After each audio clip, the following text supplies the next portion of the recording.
କଷ୍ଟ ବି ଭାରି ଗଲା ବେ। କାଳିଆ ହେ କାଳିଆ କୁଆଡ଼େ ଗଲୁ କାଳିଆ ବେ? କାଳିଆ କୁଆଡ଼େ ଗଲୁ ବେ? ଜଲ୍ଦି ଯିବା, କାମ ଅଛି।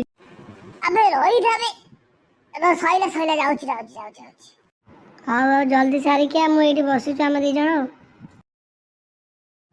ଆବେ ଛୋଟୁ, କାଳିଆ କୁଆଡ଼େ ଗଲେ? ଏତେ ଡେରି ହେଲାଣି। ଯିବା, କାମ ଅଛି ବା। ର ସେ 5 ମିନିଟ୍ ଭିତରେ ଝାଡ଼ା ବସି ଆସୁଛି, ବ୍ୟସ୍ତ କାହିଁ ହଉଛୁ ମ? A few moments later.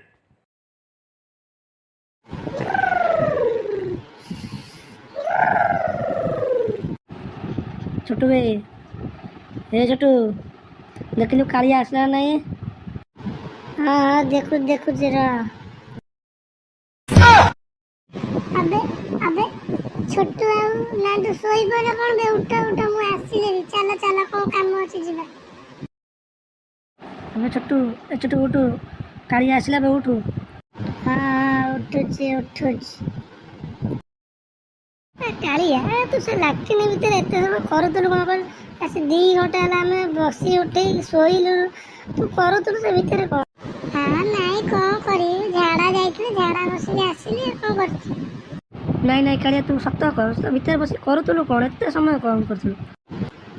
ଏବେ ନାଇଁ ମୁଁ ବସି ଭାବୁଥିଲି, ମୁଁ ଆମ ଘରେ କହୁଛନ୍ତି ମୋର ବାହାଘର କରିବାକୁ, ବୁଝିଲୁ, କିନ୍ତୁ ମୁଁ ବୁଝିପାରୁନି।